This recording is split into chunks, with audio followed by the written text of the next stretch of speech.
അവയവ കച്ചവടത്തിന്റെ കാണാപ്പുറങ്ങൾ തേടി 24 വാർത്താ സംഘം. അവയവ മാഫിയയുടെ ഇരയായി വൃക്ക കൈമാറിയ തൃശൂർ കൊടുങ്ങല്ലൂർ സ്വദേശിക്ക് മതിയായ ചികിത്സ ലഭ്യമായില്ല എന്ന് വെളിപ്പെടുത്തൽ വരികയാണ്. 2016 ശ്രീലങ്കയിലാണ് വൃക്ക കൈമാറ്റം നടന്നതെന്നും ശസ്ത്രക്രിയ കഴിഞ്ഞ് ഒരാഴ്ച തികയും മുൻപ് നാട്ടിലേക്ക് മടക്കി അയച്ചുവെന്നും തൃശൂർ സ്വദേശി 24നോട് പറഞ്ഞു.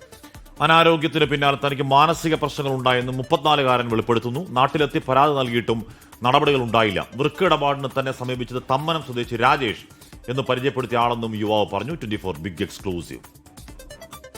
ശ്രീലങ്ക, ചെന്നൈ ശ്രീലങ്ക കൊണ്ടുപോയി. തമ്മൻ രാജേഷും പിന്നെ ഒരു സലീംക്കാരന് ഒത്തീർപ്പായി കളഞ്ഞ് 9,50,000 എനിക്ക് തരാന്ന് കേസിന്റെ ഒക്കെ കഴിഞ്ഞത്. പേപ്പറൊന്നും കിട്ടിയിട്ടില്ല, ഒന്നുമില്ല. 3 ലക്ഷം രൂപ തന്ന് തിരിഞ്ഞു കിട്ടിയില്ല, ജീവിതത്തിൽ തിരിഞ്ഞു കിട്ടിയില്ല, ഒന്നും ബന്ധമില്ല. അന്വേഷണം നോക്കിക്കഴിഞ്ഞു. ദയനീയാവസ്ഥയിലാണ് കുടുംബം കഴിയുന്നതെന്ന് മുൻ പഞ്ചായത്ത് അംഗവും പൊതുപ്രവർത്തകനുമായ ആൾ 24നോട് വെളിപ്പെടുത്തി. നമ്മളിതുപോലെ സഹായത്തിന് വരും, എന്തെങ്കിലും പൈസ അല്ലെങ്കിൽ ഒരു നേരത്തെ ഭക്ഷണത്തിന്റെ കാര്യങ്ങൾ തൊട്ടപ്പുറത്തെ വീടുകളിൽ. അപ്പൊ അങ്ങനെയൊക്കെയാണ് ഒരു ജീവിതം നടന്നു പോയിരുന്നതും. കാരണം വേറൊരു വഴിയില്ല. അമ്മ കൂലിപ്പണിക്ക് തൊഴിലുറപ്പിന് പോകുന്ന ഒരു സ്ത്രീ മാത്രമാണ് അവർ. അതെ, അവരങ്ങനെ തന്നെയാണ്. മൂത്ത മകൻ കൽപ്പണിക്ക് പോകുന്നുണ്ടെങ്കിലും വേറൊരു തരത്തിലുള്ള സഹായങ്ങളും വീട്ടുകാർക്ക് ഇല്ല, അവനിൽ നിന്നില്ല. അപ്പൊ ആകെ ഈ അമ്മയാണ് ഇങ്ങനെ നടന്ന ആളുകളുടെ അടുത്തൊക്കെ നടന്നുള്ള സഹായം തേടിയിട്ടാണ്. അത് ഒരു മാനസിക നില തെറ്റി ആ ഒരു കുടുംബം വഴിയാധാരമാവുന്ന രീതിയിലേക്കാണ് പോകുന്നത്. അങ്ങനെ തന്നെയാണ് സത്യത്തിൽ, അതാണ് അവസ്ഥ. ഹ്യൂമാന വാർത്തകൾ ഒരുമ ചെയ്യുന്നു. സീത്ത്, ആ 34കാരന്റെ പേര് വെളിപ്പെടുത്താൻ താല്പര്യമില്ല. അത് ഏതെങ്കിലും മാഫിയ സംഘത്തെ ഭയന്നാണോ? നമ്മൾ നേരത്തെ അന്വേഷണം തുടങ്ങുമ്പോൾ തന്നെ ഇത് ഇവിടെ നിൽക്കുന്ന കളിയല്ലെന്നും അതിന് അന്തർ സംസ്ഥാന ബന്ധങ്ങൾ ഉണ്ടായേക്കാമെന്നും കേരളത്തിന് പുറത്ത് ബന്ധങ്ങളുണ്ടെന്നും അത് വിശാലമായ വലിയ കോക്കസിന്റെ ഭാഗമാണെന്നൊക്കെ സംശയിക്കപ്പെട്ടിരുന്നു. ഏതാണ്ട് ആ വഴിക്ക് അന്വേഷണം പോവുകയുമാണ്. ഇത് കുറച്ച് ഗുരുതര പ്രശ്നമാണ് ശ്രീജിത്ത്. തീർച്ചയായും ഹാഷ്മി, കൊടുങ്ങല്ലൂർ സ്വദേശിയാണ്. കൊടുങ്ങല്ലൂരിലെ കൃത്യമായ സ്ഥലം പോലും പറയാൻ അവർക്ക് ഭയമുണ്ട്. കാരണം ആ മാഫിയ സംഘം വലിയൊരു സംഘമാണ്. 9 ലക്ഷത്തി ചില്ലുവാനം രൂപയ്ക്കാണ് കച്ചവടം ഉറപ്പിച്ചതെന്ന ഞെട്ടിക്കുന്ന വെളിപ്പെടുത്തൽ. 3.5 ലക്ഷം രൂപയോളം കൈപ്പറ്റിയെന്നും പറയപ്പെടുന്നു. അതൊരു കണക്ക് മാത്രമാണ്. എത്ര രൂപ കൈപ്പറ്റിയെന്നതിനെക്കുറിച്ചുള്ളൊരു വ്യക്തമായൊരു കണക്കില്ല. അതിലേറ്റവും എടുത്തു പറയേണ്ടത് ശ്രീലങ്കയിലെ നവലോക എന്ന ആശുപത്രിയിലാണ് ഈ ഒരു ശസ്ത്രക്രിയ 2016 നടക്കുന്നത്. കൊടുങ്ങല്ലൂരിലെ ഒരു കടയിൽ ജോലി ചെയ്യുകയായിരുന്നു ഈ യുവാവ് തൻ്റെ സുഹൃത്തുക്കളുമായി ബന്ധപ്പെട്ട് തമ്മനം സ്വദേശി രാജേഷ് എന്നൊരാളെ പരിചയപ്പെടുന്നു. അയാളാണ് ഇത്തരത്തിൽ വൃക്ക നൽകിയാൽ പണം നൽകാമെന്ന് പറഞ്ഞത്. അന്ന് 26 മറ്റോ വയസ്സാണ് അദ്ദേഹത്തിനുള്ളത്. അതിനുശേഷം അതിനു മുൻപ് തന്നെ വിവാഹവും കഴിഞ്ഞിരുന്നു. അതിൽ ഒരു കുട്ടിയും ഉണ്ടായിരുന്നു. എന്തായാലും ഇതിനുശേഷം ശ്രീലങ്കയിലേക്ക് കൊണ്ടുപോകുന്നു. കൊച്ചി എയർപോർട്ടിൽ നിന്നാണ് ശ്രീലങ്കയിലേക്ക് കൊണ്ടുപോയതെന്ന് പറയുന്നു. അത് ചെന്നൈ വഴിയൊക്കെ പോയി എന്നാണ് പറയുന്നത്.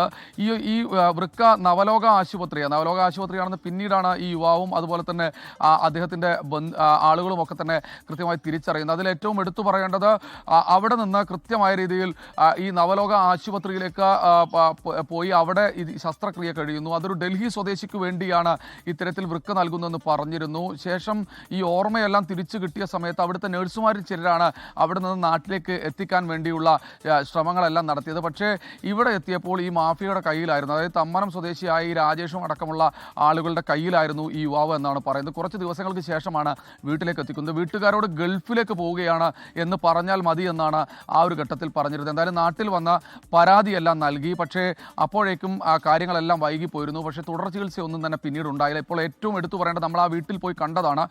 സ്വന്തം വീട് വിറ്റുപോയി. ഇപ്പോൾ ഒരു വാടക വീട്ടിലാണ് താമസിക്കുന്നത്. ആ വീട്ടിലും നിൽക്കാൻ പറ്റാത്ത ഒരവസ്ഥയാണുള്ളത്. സ്വന്തം അമ്മ തൊഴിലുറപ്പ് ജോലിക്ക് 70 വയസ്സായ അമ്മ തൊഴിലുറപ്പ് ജോലിക്ക് പോയി കിട്ടുന്ന ആ ഒരു വരുമാനം കൊണ്ടാണ് ആ യുവാവും ആ കുടുംബവും ജീവിക്കുന്നത്. ഭാര്യയും അതുപോലുള്ള മറ്റാളുകളുമൊന്നും അവരോടൊപ്പം ഇപ്പോൾ ഇല്ല, ചേട്ടനുമില്ല. അങ്ങനെ ഈ അമ്മയും മകനും മാത്രം. നേരത്തെ ആ മുൻ പഞ്ചായത്ത് അംഗം വെളിപ്പെടുത്തിയതുപോലെ തന്നെ പല വീടുകളിലും പോകും, എന്തെങ്കിലുമൊക്കെ വാങ്ങിക്കും, അത് വെച്ച് കഴിക്കും.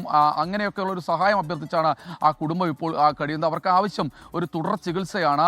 ഇപ്പോൾ ഏതാണ്ട് ഒരു മാനസിക നില തെറ്റിയ ഒരവസ്ഥയിലാണ്, പിച്ചും പെയ്യും പറയുന്ന ഒരവസ്ഥയിലാണ്. ശരീരമാകെ തരിപ്പാണ് എന്നാണ് ആ യുവാവ് നമ്മളോട് പറഞ്ഞത്. എന്തായാലും കുറച്ച് പൈസ കിട്ടിയിട്ടുണ്ട്. പക്ഷേ ആ പണം ഏത് വഴിക്ക് പോയി എന്നറിയില്ല. അതായത് കൃത്യം ഒരു പാവപ്പെട്ട കുടുംബമായിരുന്നു. ആ കുടുംബത്തിൽ ചില പ്രശ്നങ്ങളുണ്ടായിരുന്നു, സാമ്പത്തിക പ്രശ്നങ്ങളുണ്ടായിരുന്നു. അത് തീർക്കാൻ വേണ്ടിയാണ് ഇത്തരത്തിൽ വൃക്ക ദാനം ചെയ്തത്. അതൊരു ഉത്തരേന്ത്യൻ സ്വദേശിക്ക് വേണ്ടിയാണെന്ന് പറയുന്നു. അതായത് ശ്രീലങ്കയിൽ എത്തിച്ച് അവിടുത്തെ ഒരു ആശുപത്രിയിൽ വെച്ച് ഇത്തരത്തിൽ വൃക്ക എടുത്ത് കുറച്ച് പണം നൽകി എന്ന് പറയുന്നു. എന്തായാലും വലിയ നരകയാതനയാണ് ഈ യുവാവ് അനുഭവിക്കുന്നത്. കൂടുതൽ വിശദാംശങ്ങൾ നമുക്ക് വെളിപ്പെടുത്താനാകും. അത് കുറച്ച് രഹസ്യാത്മകത ഉള്ളതുകൊണ്ട് തന്നെയാണ് നമ്മളത് വെളിപ്പെടുത്താത്തത്. അതിന് പ്രധാനപ്പെട്ട കാരണം അവർക്ക് നാട്ടിൽ ജീവിക്കണം, അല്ലെങ്കിൽ അതൊരു വലിയ തോതിൽ അവർ ആ ഭയത്തിലാണ് അവർ ഈ ഒരു ഘട്ടത്തിൽ ജീവിക്കുന്നത്. മാത്രമല്ല മാനസിക വെല്ലുവിളി നേരിടുന്ന ആൾ കൂടിയാണ് ഈ പറയുന്ന ഈ യുവാവ്. ഈ അമ്മയ്ക്ക് അവരുടെ പേര് വെളിപ്പെടുത്താനോ അല്ലെങ്കിൽ മറ്റൊന്നിനുമോ താല്പര്യവുമില്ല. എന്തായാലും നരകയാതനയാണ് അനുഭവിക്കുന്നത്. വൃക്ക തട്ടിപ്പിൻ്റെ അല്ലെങ്കിൽ അവയവക്കടത്തിൻ്റെ, അവയവ മാഫിയയുടെ ഒരു ഇരയാണ് തൃശ്ശൂർ കൊടുങ്ങല്ലൂർ സ്വദേശിയായ യുവാവെന്ന് നമുക്ക് നിസ്സംശയം പറയാം. ഹാഷ്മി, അപ്പോൾ അങ്ങനെ എത്ര ഇരകളുണ്ട് എന്ന കാര്യം ആർക്കും അറിയില്ല. കൂടുതൽ ഇരകളുണ്ടോ എന്ന് അന്വേഷണത്തിൽ വ്യക്തമാണ്. ഇപ്പോൾ ഡോക്ടർ ഹിതേഷ് ശങ്കർ, അദ്ദേഹം ഫോറൻസിക് വിഭാഗം മേധാവിയാണ്. ഡോക്ടർ, അങ്ങ് തന്നെ ഫേസ്ബുക്ക് പോസ്റ്റിൽ പറയുന്നത് പോലെ തൃശ്ശൂർ കഴിഞ്ഞ കുറച്ച് വർഷങ്ങളായി അവയവ കച്ചവടത്തിൻ്റെ ഒരു കേന്ദ്രമായി മാറുന്നു എന്നത് വളരെ ആശങ്കാജനകമാണ് എന്ന് തന്നെ FB യിൽ കുറിക്കുന്നതാണ്. തൃശ്ശൂർ മാത്രമാണോ എന്നറിയില്ല. കാര്യം ഈ നമ്മളിപ്പോൾ അറസ്റ്റിലായിരിക്കുന്ന ഈ സംഘത്തിൻ്റെ കോക്കസ് എത്രത്തോളം വലുതാണ്, അത് ഏതൊക്കെ ജില്ലകളിൽ, ഏതൊക്കെ സംസ്ഥാനങ്ങളിൽ, ഏതൊക്കെ ഇനി ഇന്ത്യക്ക് പുറത്തേക്കും അവരുടെ നീരാളിക്കരങ്ങളുണ്ടോ എന്നൊക്കെയുള്ള വലിയ സംശയങ്ങളിലാണ് ഡോക്ടർ അന്വേഷണം പുരോഗമിക്കുന്നത്. തീർച്ചയായും ഇത് അവയവദാനമല്ല, ഇത് അവയവ വിപണനമാണ്, മനുഷ്യ വിപണനം എന്നൊക്കെ പറയാം. കാരണം അവയവദാനം മഹത്തായ ദാനമാണ്. അതിന്റെ പ്രസക്തി, അതിന് ആൾക്കാർക്ക് ഒരു പേടിയും തോന്നുന്ന രീതിയിലുള്ള ഒരു വാർത്തയാണ് ഇപ്പൊ പുറത്തുവിട്ടിട്ടുള്ളത്. ഈ മനുഷ്യ വിപണനം ഒരിക്കലും പ്രോത്സാഹിപ്പിക്കാൻ പറ്റുന്നില്ല. പ്രത്യേകിച്ചും ഒരു ഫോറിൻ നാഷണലിലേക്ക് പോയിട്ട് അവിടെ വിപണനം നടക്കുക എന്നുള്ളത് നമ്മളുടെ നിയമപരമായി തന്നെ തെറ്റാണ്.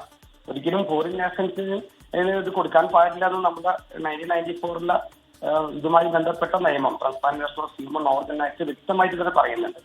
ഈ വിപണനം പ്രോത്സാഹിപ്പിക്കാതിരിക്കാനോ, ഇത് അവയവ വിപണനം എന്ന് പറയുന്ന ഒരു മനുഷ്യ വിപണനമാണല്ലോ. ഇത് പ്രോത്സാഹിപ്പിക്കാതിരിക്കാൻ വേണ്ടിയിട്ടാണ് നിയമം തന്നെ ഉണ്ടാക്കിയത്.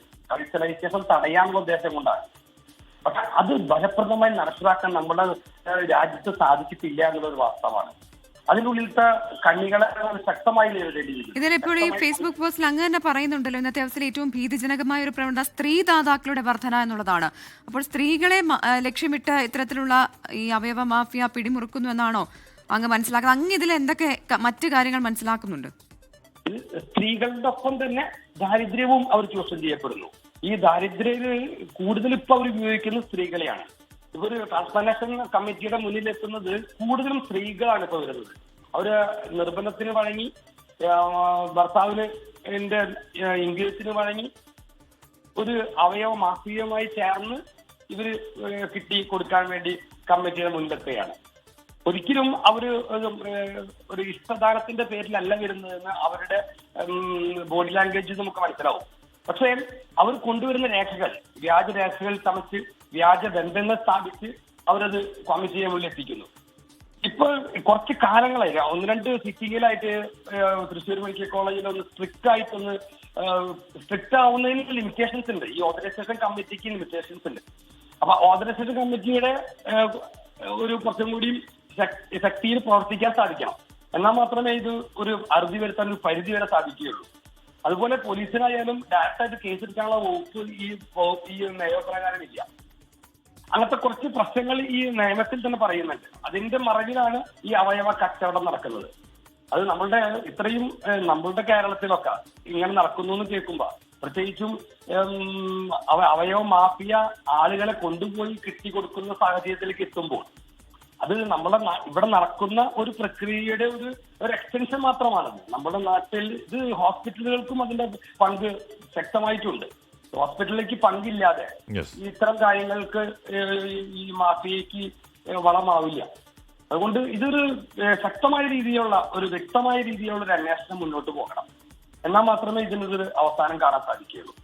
Thank you doctor. അത് തന്നെയാണ് എന്ന് പറഞ്ഞാൽ ഇത് മറ്റേതെങ്കിലും തട്ടിപ്പ് പോലെയല്ല, ഏതെങ്കിലും സാമ്പത്തിക തട്ടിപ്പോ നിക്ഷേപ തട്ടിപ്പോ നമ്മൾ കേട്ടിട്ടുള്ള കാക്കത്തൊള്ളായിരം തട്ടിപ്പ് പോലല്ല. ഇത് മനുഷ്യ ശരീരവുമായി ബന്ധപ്പെട്ടാണ്. അതിൽ സർജറി ഉണ്ടാവേണ്ടതുണ്ട്, അതിനകത്തുള്ള അവയവങ്ങൾ പുറത്തേക്ക് എടുക്കേണ്ടതുണ്ട്. അപ്പോൾ ഇത് ഏതെങ്കിലും സാധാരണ ഉടായ്പ തട്ടിപ്പ് സംഘങ്ങൾ വിചാരിച്ച പറ്റുന്നതല്ല. ഇതിന് വിശാലമായ എല്ലാ സംഘങ്ങളും, ഒരുപക്ഷെ ഡോക്ടർമാരും ആശുപത്രികളും ഒക്കെ ഉൾക്കൊള്ളുന്ന ഒരു മാരകമായ അധമ കോക്കസ് അതിന് പിന്നിലുണ്ട്. ഇന്ന് മാത്രമേ തട്ടിപ്പ് മുന്നോട്ടേക്ക് പോവുള്ളൂ. അപ്പോൾ ആ കോക്കസിൽ ആരൊക്കെയാണ്, എവിടെയൊക്കെയാണ്, ഏതൊക്കെ നാട്ടിലാണ് എന്നത് അന്വേഷണത്തിന്റെ